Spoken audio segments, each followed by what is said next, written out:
வணக்கம் students, welcome to Fauji silver academy Tamil. இந்த வீடியோவில் நீங்கள் என்ன தெரிஞ்சுக்க போகிறீங்கன்னா ஆஃப் சப்ட்ராக்டர் பற்றி டீட்டெயிலாக தெரிஞ்சுக்க போகிறீங்க. ஆஃப் சப்ட்ராக்டர்னுடைய பிளாக் டயக்ராம், ஆஃப் சப்ட்ராக்டனுடைய truth table, K map simplification, logic diagram. So first of subtractor என்ன பண்ண போகுதுன்னா ரெண்டு இன்புட்டை வாங்கிக்க போகுது. ஏன்னு ஒரு இன்புட், பின்னு ஒரு இன்புட்டை வாங்கிக்கிட்டு அதனுடைய டிஃப்ரென்ஸ் பாரோன்னு ரெண்டு அவுட்புட்டை நம்மளுக்கு கொடுக்க போகுது. ஓகேங்களா? ட்ரூத் டேபிள் போடும்போது உங்களுக்கு மீனிங் புரியும். ஸோ ரெண்டு இன்புட் ஏபி. ஸோ 0 0 1 1. நெக்ஸ்ட் பிக்கு 0 1 0 1. சரி, இப்போ டிஃப்ரென்ஸ் பண்ண போகிறோம். நான் உங்களுக்கு ஈஸியாக சொல்லித்தரேன், இது எப்பயுமே ஞாபகம் வச்சுக்கோங்க. 0 மைனஸ் 0னா 0ன்னு அர்த்தம். 0 மைனஸ் 1னா 1 கூட எக்ஸ்ட்ராவாக நம்மளுக்கு ஒரு பாரம் ஒன்று கிடைக்கும் 1. 1 minus 0 only 1. 1 minus 1 0. இது எப்பயுமே ஞாபகம் வச்சுக்கணும். ஓகேங்களா? ஃபுல் சப்ட்ராக்டர் அப்போ யூஸ் ஆகும். ஸோ 0 minus 0 என்னது 0. 0 minus 1 என்னது 1 கூட பாரோ 1.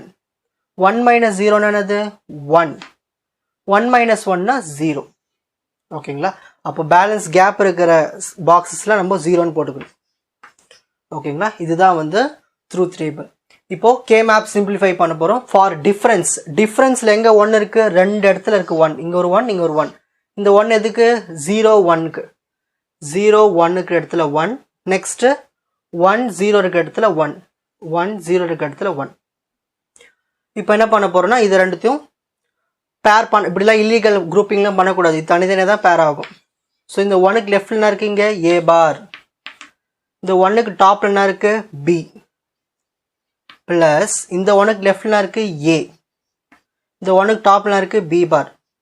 ஸோ ஏ பார் பி பிளஸ் ஏபி பார், இது எப்படி எழுதலாம்னா ஏ எக்ஸ்ஆர் பி இப்படி எழுதலாம். ஓகேங்களா? ஏ எக்ஸ்ஆர் பி. நெக்ஸ்ட் இப்போ பாரோக்கு எழுத போகிறோம். இதுல ரெண்டு இன்புட்ஸ் தான் ஏபி. இப்போ இங்கே பாருங்க, பாரோல என்ன இருக்கு, இங்கே ஒரே ஒரு 1 தான் இருக்கு. அது 1 எங்க 0 1க்கு தான். ஒரே ஒரு 1 எங்க இருக்கு 0 1க்கு, 0 1க்கு இடத்துல 1. ஸோ இதுக்கு மட்டும் எழுதுனா போதும். அப்போது இந்த 1க்கு லெஃப்ட்லாம் இருக்குது ஏ பார், இந்த 1க்கு டாப்லாம் இருக்குது பி. ஸோ ஏ பார் பி தான் பாரோனுடைய எக்ஸ்பிரஷன். இப்போ நம்ம ஆஸ் யூஷுவல் லாஜிக் டயக்ராம் வரைய போகிறோம். இதில் ரெண்டு இன்புட் இருக்குது, ஏ இருக்குது. ஸோ நம்மளுக்கு தேவைன்னா இந்த நாட் கேட் யூஸ் பண்ணிக்கிறதுக்காக ஒரு லைன். ஸோ இது ஏ பார். நெக்ஸ்ட் பி இருக்குது, தேவைக்கு ஏற்ப ஒரு பி பார், அதாவது நாட் கேட்.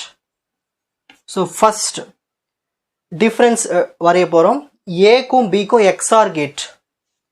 இதுதான் ஏ, இதுதான் பி. எக்ஸ்ஆர் கேட்னா உங்களுக்கு தெரியும், இந்த மாதிரி வரையும். இதுதான் எக்ஸ்ஆர் கேட். இது அதனுடைய அவுட்புட், இது டிஃப்ரென்ஸ்னுடைய அவுட்புட். நெக்ஸ்ட் அடுத்தது பாரோனுடைய அவுட்புட். பாரோக்குன்னு இருக்கு ஏ பார். ஸோ ஏ பார்லேருந்து ஒரு லைன் எடுத்துப்போம். நெக்ஸ்ட் பி, பியிலேருந்து ஒரு லைன். ஸோ இவங்க ரெண்டுத்தையும் மல்டிப்ளிகேஷன் பண்ணணும். ஏன் மல்டிப்ளிகேஷன், மல்டிப்ளேயர் இருக்கு. ஸோ ஆண்ட் கேட் யூஸ் பண்ணும். ஸோ இது எதனுடைய ஆன்சர், இது பாரோனுடைய ஆன்சர். இவ்வளவுதான், ரொம்ப ஈஸிங்களா? ஸ்கிரீன்ஷாட் எடுத்துக்கோங்க.